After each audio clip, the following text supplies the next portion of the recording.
We'll start off with a quick recap of the weekend. As I mentioned, our guys showed great mental toughness in the way that they were accountable for, their play, right, and doing their job. And certainly a game where, not an SEC opponent, but really like the way that they prepared and played the game the right way for 4 quarters, and in less than ideal conditions, not a full crowd, coming off of an incredible environment 2 weeks prior at Alabama. All those things usually equal into a change in the way you think. But their consistent application of our process has allowed them to, play each game with a faceless opponent and go out and do their job the right way, and was really proud of them. So I wanted to publicly say that again. Now moving forward, we take on an SEC opponent, which is well known to all LSU fans in Texas A&M, and certainly when we talk about a talented football team, this is arguably as talented as a football team as we'll see all year. They're young in some areas, but it doesn't take away from the talent that they have on the field.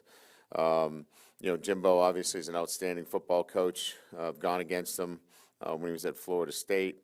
Certainly this is their game, right? I mean, last one that they play this year against LSU, their rival, they'll play their absolute best against us, and we'll have to meet and exceed, our play. Certainly outstanding players on both sides of the ball. Devin Achane, the running back, is outstanding. The receiver, one of the best in the country. Again, Stewart is a guy that you have to know where he is at all times. Defensively, young and talented, outstanding defensive line, run to the football. Again, great atmosphere, and one that our football team is certainly looking forward to, and has, again, from our perspective, handled themselves all year in the right way, and will prepare accordingly for an outstanding, talented football team. That look, they don't have the wins that they wanted, but all they need is one, and that's to beat LSU. So we'll have to prepare very well and perform well on Saturday against this football team. So with that, we'll open up to questions. Coach, just on the offensive line, how are y'all working Garrett Dellinger back in, and just, what's the update on the offensive line going into this game? Yeah, so Dellinger got some playing time. I thought he contributed nicely to the rotation, playing at the guard position. As you know, we started Martinez at the center position. I thought he did a nice job. Again, I think, Dellinger's best position is and more comfortable at the guard position than he is at the center position, so we'll continue to work him in. Hey, Brian, you mentioned coaching against Jimbo. Did it 4 times when you were at Notre Dame. What are the hallmark of Jimbo teams, and what's it like coaching against, preparing against him? Always talented. He's obviously a great recruiter, and he's talented. He's had talented football teams every year that I've gone against him. Again, the calling card has always been outstanding offenses, the ability to play aggressive defense, and just good football teams. They've always been great games, and look forward to another great matchup again. Brian, you'll have the chance to win 10 games in regular season. It will be the second time that's done here since 2012. Obviously, you've done that a few times already. Do you find that there's anything significant for a program just to be able to reach that benchmark? No, I don't think they give you any ticket-take parades or anything that's but 10 wins, is certainly a benchmark, I think, and when people look back on seasons, I think it does a lot in terms of solidify your postseason opportunities. I think it puts you in a different category. But I don't think you go into the season going, hey, we got to get to 10. I think you go into the season thinking about, winning the SEC West. This is an important football game because we want to continue to get better as a football team as we go into the SEC West Championship game. So it's important for us because each week for us is we're building something within our program. As I mentioned, the UAB game may not have been as important to other people outside the walls, but inside the walls, that was a huge game for us in terms of, doing our job, the way the job needs to be done, when it needed to be done, and that was really important for us. That was a big hurdle for us, and this is another one. It's going on the road against a really talented team that has nothing to lose, and you have to play well because they will play up to you. So I think we just think more terms of challenges within the program than particular wins at this point. Coach Kelly, to your left over here. Just what is the holiday week present as far as challenges to get your team prepared on the road? Just kind of take us through your schedule and how it works for you. Well, I think the same, challenges on the road, are there for you. Thursday we handle a little bit different. We'll practice in the morning, but we'll have Thanksgiving dinner together. We'll bring the coaches' families in. The players will be with us, and share Thanksgiving together. We'll release all of the non-travel players after practice in the morning so they can be with their families. And then really from there it just becomes a normal Friday for us where we'll have meetings at noon and then, board the plane around 3, 4 o'clock and get into College Station around 6 o'clock. So then it just becomes business as usual. Yes, it's just the Thursday really that alters just a little bit. Hey, Coach, when you were named the head coach at that podium, I think you were asked about discipline, and you said it was going to be on the players. The team was going to need to discipline themselves. What players or what leaders have you seen that have emerged in that regard and taken ownership of the team? Well, as you know, we break our team into SWAT leaders, and we rotate that throughout the entire football team. I've never been really a believer that there's just 3 or 4 captains and they just, that's it. I like roving leaders. I like that to come from all forms, from freshmen, sophomores, juniors. For example, some of our great leaders have been, Mekhi Wingo, who's a transfer from Missouri, who's just a sophomore.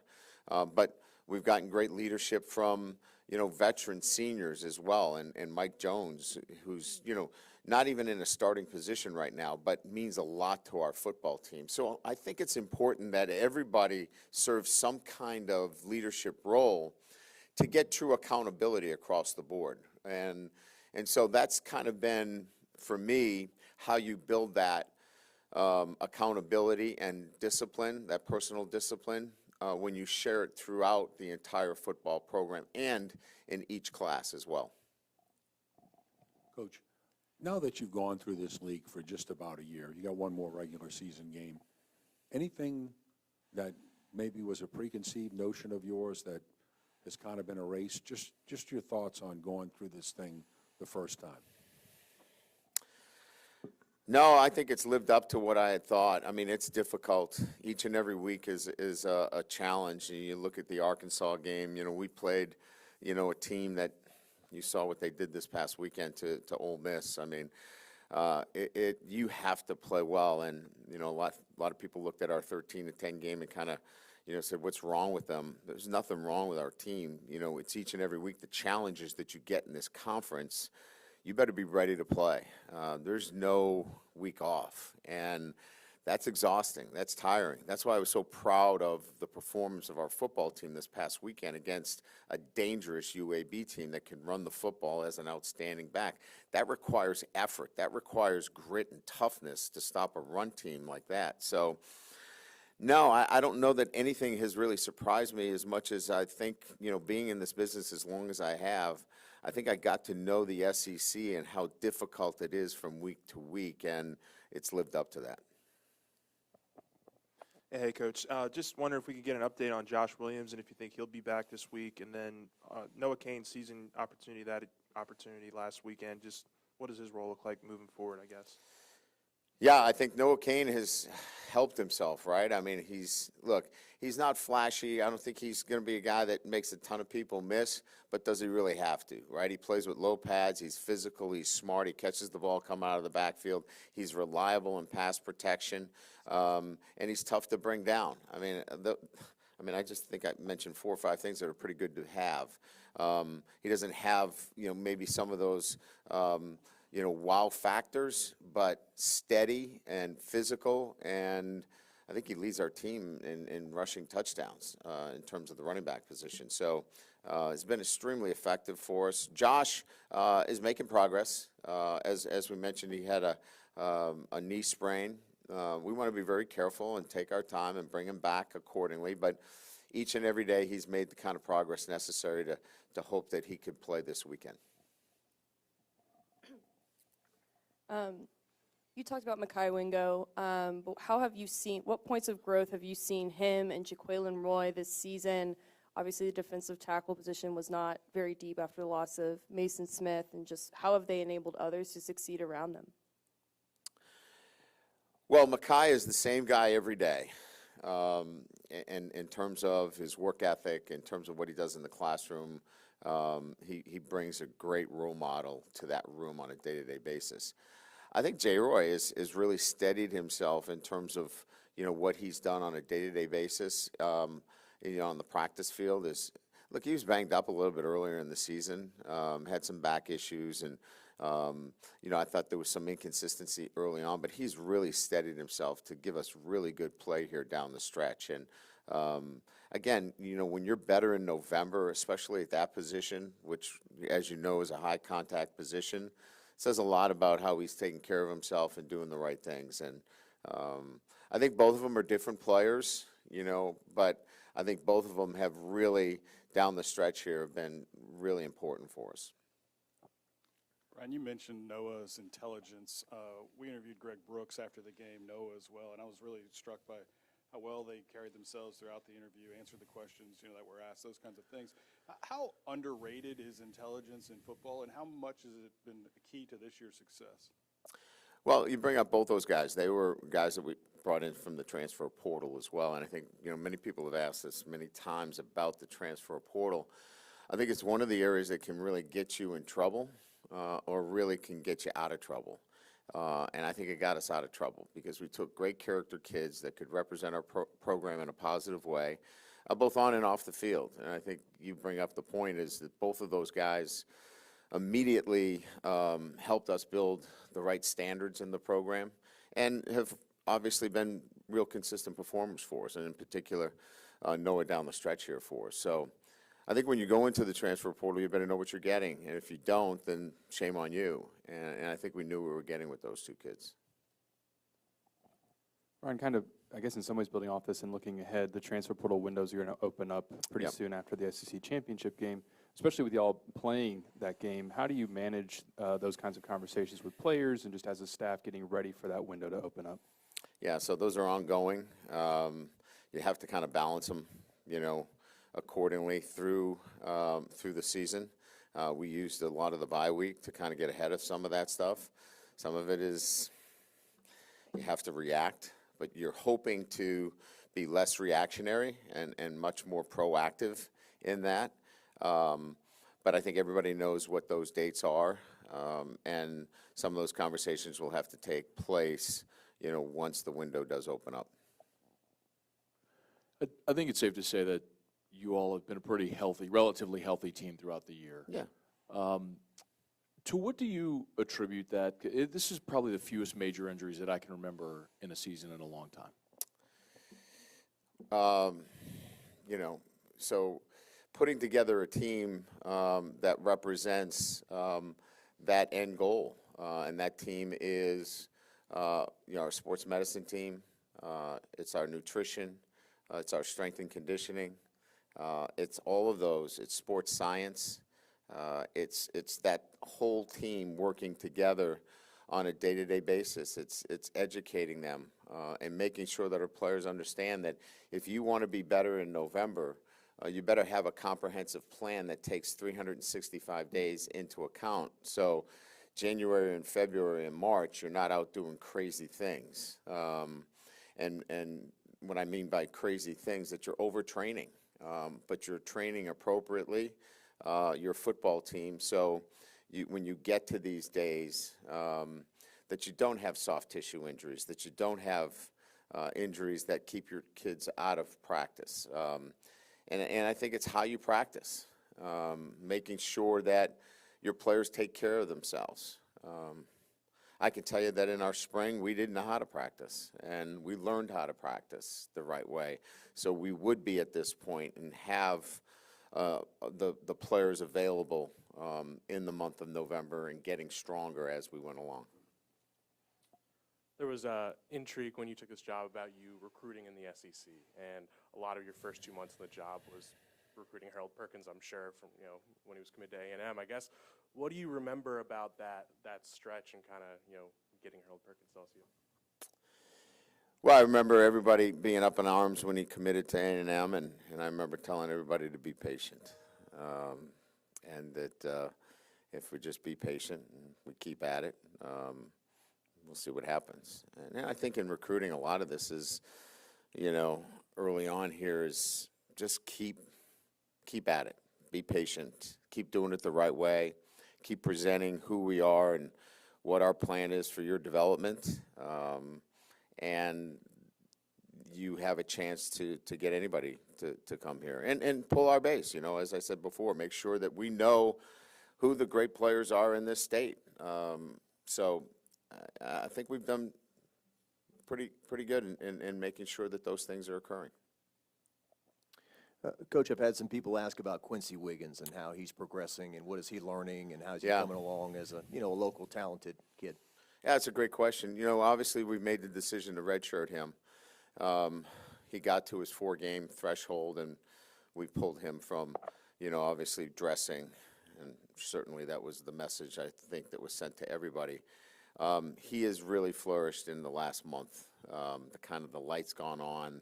I think what we had early on was a young player that him as well as anybody from being here locally and following him in high school. He had not a lot of high school experience even, hadn't played a lot of football. I think coming down with us and me getting the chance to see him every day on scout team, he's learning how to play the game the right way, and pretty excited about him moving forward. Coach, what do you see from Derek Davis? I know the running back position was banged up last week, and what do you see from him just to get some carries later on, just during the week, make that move from safety to running back? Should have moved him there sooner. I think what we saw that was his last game. He's at the 4-game threshold, and we want to preserve his year. Because we saw some talent there. So for the Derek Davis fans out there, you won't see him again. He's done for the year. But, yeah, pretty excited about his future. And, we want to preserve the years that he has left. And it doesn't make sense now to put him in a game and have that be the 5th game. That's not fair to him. He made a decision to help us out, and we're going to make sure we help him on his end too. Coach, given that you guys never really given that you didn't really need to have to be as aggressive in the portal when you were at Notre Dame, what sort of lessons did you take from this past season when you had to be more aggressive in the portal that you can take into this year? Well, it's kind of what I've alluded to. I think any time that you go in and take transfers that have been in other programs, you got to make sure they're not carrying a lot of baggage, and you got to make sure that they understand the standards within your program, what your expectations are, clearly, that there's no promises other than the things that you want accomplished within your program. And it's just clearly communicated as to, what the things that you're looking for in making this transfer. As you know, a lot of them were from the state of Louisiana. And so, if we can continue down that road where there is a connection to LSU in the state, we want that as well. Ryan, this just in, Matt House made the list of semifinalists for the Broyles Award. So. Deservingly so. Thank you. Yeah. And second, I'm still learning about you a little bit. The Texas A&M player Jalen Preston said something colorful about trying to ruin your team's season when you play a couple of weeks ago. Do you subscribe to bulletin board material? I kind of figured you're more of an inward-focused kind of. Yeah, so if he was going to be playing for us and he was one of my players, I'd right now probably discipline him. But for us, it's really about our preparation and how we prepare is going to make a bigger difference than what anybody says about us. So, You know, I kind of got through that a long time ago, that what people say really has little to do on how you play. Look, we know it's a rivalry game. We know it's A&M. Our guys know that. They don't need any more motivation to play this game. So that's a distraction. We'll focus on what will get us to play better, and that's our preparation, and we'll focus on that. Coach, kind of piggybacking off what Scott said, usually around here when a defensive coordinator has a lot of success, people try to cherry pick him. Are you concerned about that at all? No. If Matt House gets an opportunity where he thinks he's, you know, going to be better for it, I will help him in any way possible. You know, I think that's part of this profession. He's done an outstanding job. I don't know that Matt House came here to be, you know, the defensive coordinator for a year. He's going to have to run through his family and his wife. I think they like it here, but that's up to Matt. But I would never be in the way of any of our coaches. If they have an opportunity to move on to be a head coach, I would fully support them. You mentioned the great job Jaden did this past weekend. You played him a little bit longer than I was expecting. Just your thoughts on him trying to, you know, keep up his, I guess, efficiency and production, and just where he is at this point in the season with 2 games remaining. Yeah, so I think more than anything else, it's about him continuing to prepare the right way that allows him to play assertive and aggressively. And that, I think, is where we are with our quarterback. I felt really good. I know he felt good about his preparation. He'll need to do that again this week. I'm not going to give any excuses as to why he didn't prepare as well or couldn't prepare as well, but that Arkansas week he had the flu, he was sick, and it wasn't the kind of preparation necessary. It was great this week, and we're going to have to stay on top of it again because we can clearly see when he prepares well, he plays well. Hey, Coach, as best you can tell, why has A&M struggled so much this year? It's a young football team. You know, it's a very talented football team, but it's young. And so, you know, you can see at times it is really scary. And then sometimes, you know, there's a loss there of maybe some focus. But this is if they put it all together, it's not a team you want to be around when they put it all together. It's a very talented football team. Hey, Coach, right up here to your left. So it seems like in the past couple of weeks, a good bit of your players have gotten sick with the flu. But I mean, Harold Perkins played his best game. You said Jaden could have prepared better. What's you think's like how motivated they are to play, even though they have to sometimes play through illnesses? Yeah, I think they all want to play, regardless. You know, Damari Tolan had 102 temperature on Friday. So we pulled him out of the hotel, and his fever broke, and we were able to play him. Kayshawn was sick. He tried to play. We gave him an IV. He couldn't answer the bell. I mean, everybody's individually different, you know, in terms of how they get through it. But they all want to play. They all want to fight through it. And generally, we've been very lucky that it's been a quick-moving flu in terms of 24 hours. And once they get through it, they've been able to bounce back and play for us. Great. Thank you.